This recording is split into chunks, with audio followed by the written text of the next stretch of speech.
Today we're continuing on with transforming the graph of parent functions. Yesterday you did the explorations. Hopefully you saw that when you had a k value on the outside, your graph translated vertically up and down. When you had an h value, the graph translated horizontally left and right. And when you had an a value, it stretched vertically or compressed vertically. When you had a b value, it compressed vertically. If you have a b value, it compressed horizontally or stretched horizontally. And the last one that you may or may not have time for was if your a was negative, it created a reflection over the x-axis. And if b was negative inside the function, it caused a reflection over the y-axis. All right, so we can use these transformations to take a basic function called a parent function and get the graph of a related function. All right, and we're going to focus on transformations and reference points. Reference points are going to be points from our original graph that we use to plot new points on the related function. So over here we have the graph of x squared. So this is the graph of f of x equals x squared. And this is called a parabola. All right, it has one turning point at 0, 0. That turning point is referred to as the vertex of the parabola. All right, and so it's a turning point because it goes from decreasing. So on the left of my graph, on the left of the graph here, it's decreasing. It's going down. And then starting at 0, it starts increasing until infinity. The vertex we usually use as a reference point, and we like to use two other points on either side of the vertex. So we're going to use negative 1, 1 and 1, 1 as our reference point. So notice all three of these points are labeled on your graph. So we're using negative 1, 1, 0, 0, 1, 1. Whenever you're doing a parent function, you want to make sure any turning points,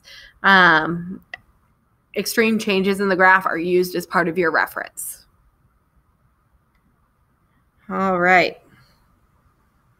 So we'll look through this first example and then we'll do one together.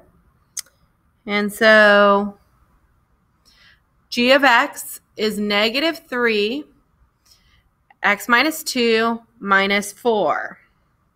Notice that on this one, you have an a value in front.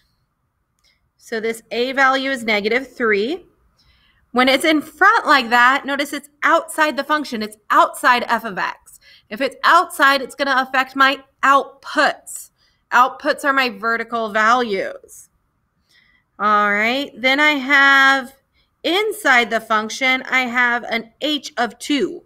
Remember that the standard form is x minus h. So my h is actually positive 2. My h is actually positive 2. So far what I have here is a f of x minus h. All right, so my a was negative 3 and my h was positive 2. Okay, because standard form is x minus h, so h is positive 2. And then on the outside, I have this minus 4. That minus 4 is my k value. So that's my plus k. And in this situation, we would say the b value is 1 since we don't see anything multiplied to the x. Since there's nothing interior multiplied by the x, we say b is 1. A and b can never be 0. It would make the function go away. So since a is negative 3, the 3 is bigger than 1, so that's causing a vertical stretch by a factor of 3. And the negative is causing a reflection over the x-axis. Since b is 1, nothing's changing on the horizontal stretch or compression. H of 2 is a horizontal translation, right 2 units. And k of negative 4 is a vertical translation, down 4 units. And so what I can do here is I can actually apply these to my ordered pair. So my original ordered pair is x comma y, or x comma f of x. I'm going to go ahead and leave it as x comma y, but know that y and f of x are going to be used interchangeably here. So what's happening is the x is the things happening inside the function. And so with the x, I'm actually, to undo that function and give it back to where it originally was, I'm adding 2 to it. So I'm adding the 2 to it. And on the exterior part, the stuff outside the function, I have a negative 3 being multiplied and 4 taken away. So I'm going to multiply it by negative 3 and take 4 away. And I'm going to apply this to each of my parent points, my reference points. So that's where this table comes from. That's where this table comes from. And so you start applying your order of operations to each of my x values. So my x value of negative 1, I'm adding 2. My x value of 0, I'm adding 2. My x value of 1, I'm adding 2. So on each of them, I'm adding 2. So that's where 1, 2, and 3 come from.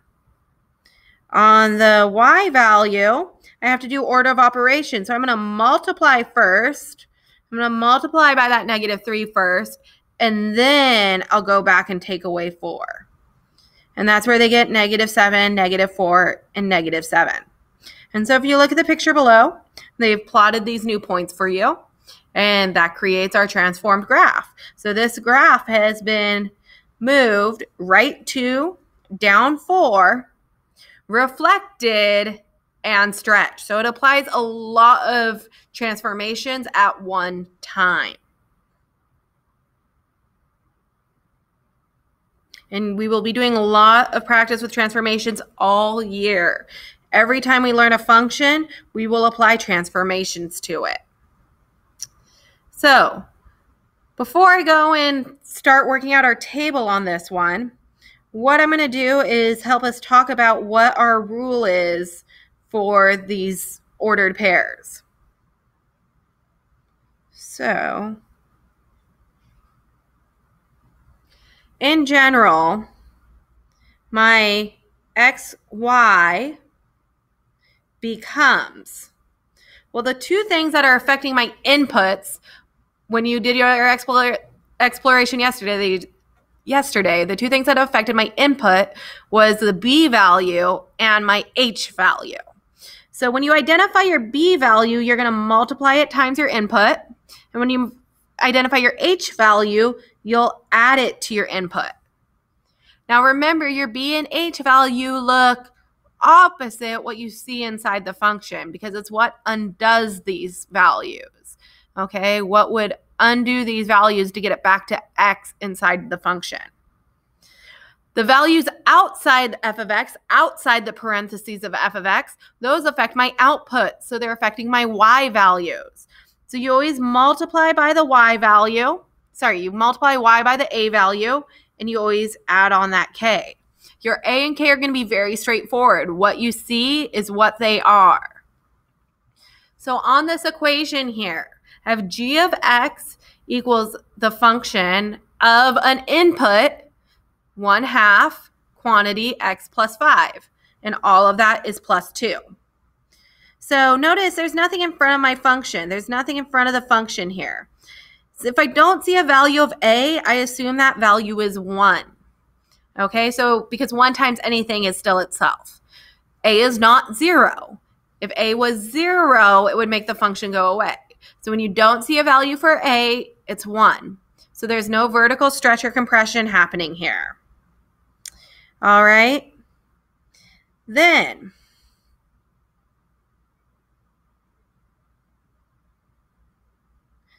one second.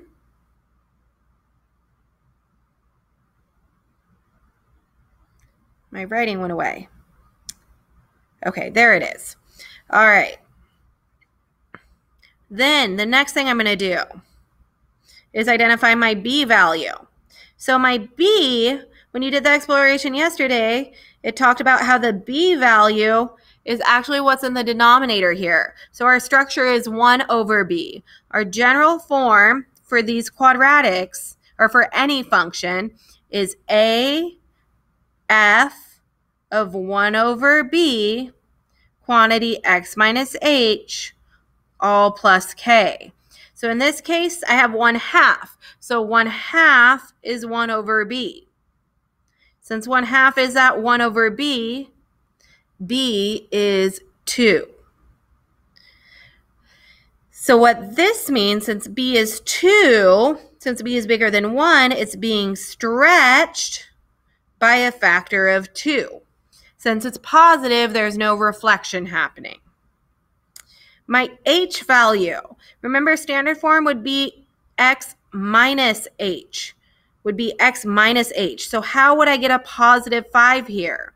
I would get a positive 5 here if h was negative 5. So h is actually negative 5. So anytime it's affecting the input, your parameter is actually going to be the opposite. So since h is negative 5, it's going to be translated left. So it's going to be left 5 units. And so that's a horizontal translation. Left 5 units horizontally.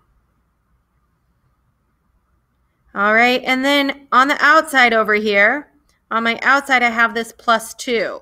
So that's my k value. It's straightforward. It's just 2. And since that's 2, that means I'm going to go up 2 units.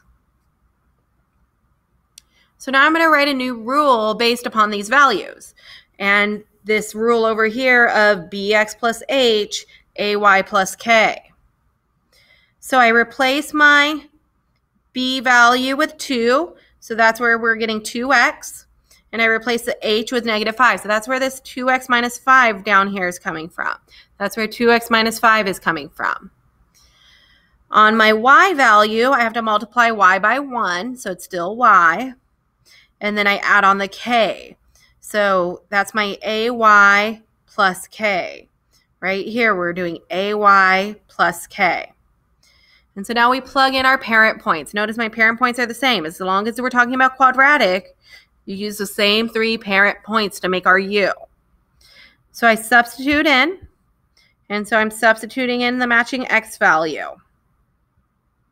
And on each of them, I'm applying the same rule. I'm doing 2 times the x value and then subtracting 5. Order of operations, multiply first. So I get negative 2, subtract 5. And negative 2 subtract 5 is negative 7. 2 times 0 is 0. 0 subtract 5 is negative 5. 2 times 1 is 2. 2 subtract 5 is negative 3. Now I'm going to do the same thing for the y values. And so on the y values, I'm inputting and adding 2 to them. So I get 1 plus 2 is 3. I get 0 plus 2 is 2. I get 1 plus 2 is 3. Notice I still have the symmetry between these 2 points. And so now we're going to plot these points on our graph. We're now going to scroll down and plot these points on our graph.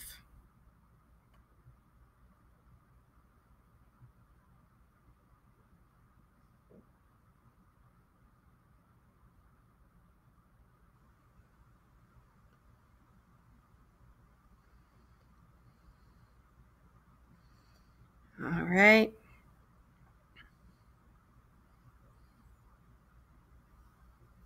So I had negative 7 and 3. I had negative 5, comma 2. And I had negative 3, comma 3. Now, we know our parent function is that parabola, that U shape. So I'm going to use a nice smooth curve when I connect these. Not a V, I'm going to do a nice smooth curve. And my end behavior goes on to infinity on either end. All right, so let's go ahead and I want you guys to try number 12. So to try number 12, I'm going to ask that you pause the video. Pause the video. Try number 12. See what you get. I want you, when you're done trying it, to turn to your neighbor and compare your work. And when you both are to some kind of an agreement, go ahead and hit play and check your work with me. All right, so you should have tried this on your own now. So what I'm going to do is I'm going to identify my values. A is 1, since there's nothing in front. B is negative 1 over 4, because inside it's the inverse of what it looks like. By definition, that's 1 over B inside there. So 1 over B equals negative 4. So if I was to solve that, and I multiplied both sides by B, I would get 1 equals negative 4B. Divide by negative 4, negative 1 over 4 equals B. It's the inverse of what you see inside. Since it was negative 4 there, B is actually negative 1/4. Since that value is negative, I know that reflects over the y-axis. When it's inside, it reflects over the y-axis. Since it's between 0 and 1, because 1/4 is between 0 and 1, it's a horizontal compression by 1/4, by a factor of 1/4.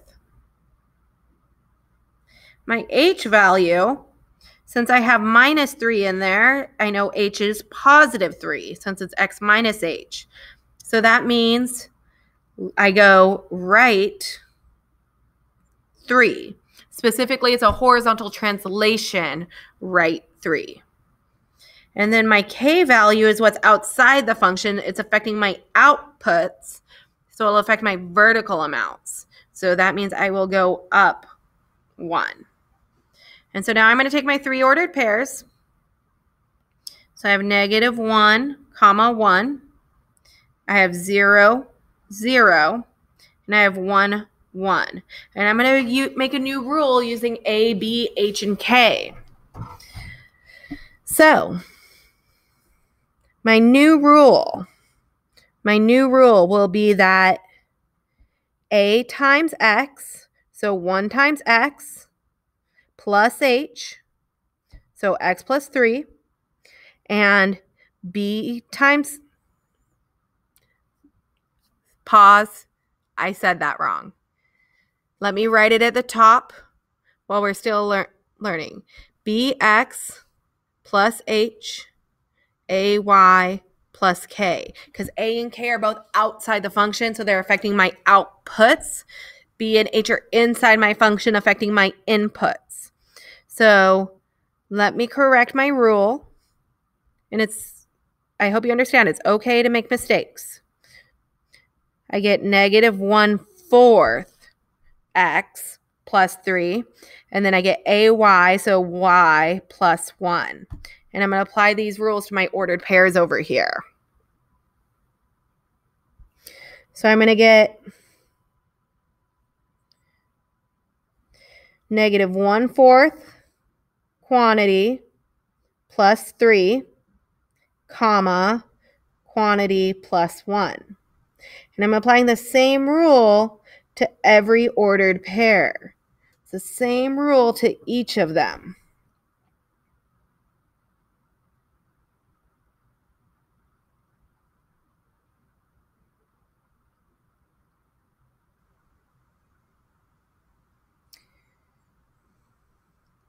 And so now I'm going to substitute in the x and y values. My x value here is negative 1. The y value is 1. The x value is 0. The y value is 0. My x value is 1. My y value is 1. So negative 1/4 times negative 1 is positive 1/4. 1/4 plus 3 is 3 and 1/4. 1 plus 1 is 2. So there's my new ordered pair. This is the one I'm actually going to graph. Negative 1/4 times 0 is 0. 0 plus 3 is 3. 0 plus 1 is 1. So I'm going to plot a point at 3, 1. And then I have negative 1/4 times 1 plus 3. So that's a negative 1/4 plus 3. So that's 2 3/4 because I take 1/4 away from 3. And 1 plus 1 is 2. All right, so on my x lines, notice that every 2 lines is 1. So every line is half. And so I'm going to have to take in mind that 1/4 would be between the half and the next number. So I'm going to go plot these. So I'm going to go right to 3 1/4. So 3 1/4 would be in the middle value. 3 1/4 is going to be in between here. And then I'm going to go up 2. Plot that point. Then I'm going to go right 3 and up 1. All right, I'm going to go to 2 3/4 and up 2. So I want you to see we're getting this really skinny parabola because there was a horizontal compression. Horizontal compression caused my parabola to squish in and get really skinny. All right. It reflected over the y-axis, but you can't really see it with a parabola. Parabolas are symmetric to the y-axis as it is. So when it reflects over the y-axis, it looks pretty similar. All right. And so there we go. There is graphing with transformations. And so for practice, you are going to go to the homework and practice section. And you are going to be doing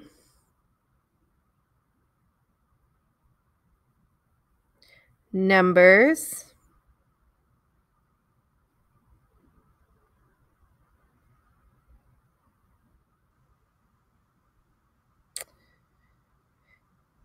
you're going to do 7, 8, 9, and 10. 7, 8, 9, and 10. 15 and 16. So starting on page 42,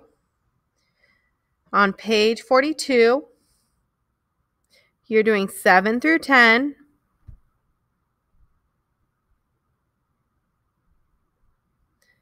and then 15 to 16. Okay, be sure to look on Google Classroom for the full details.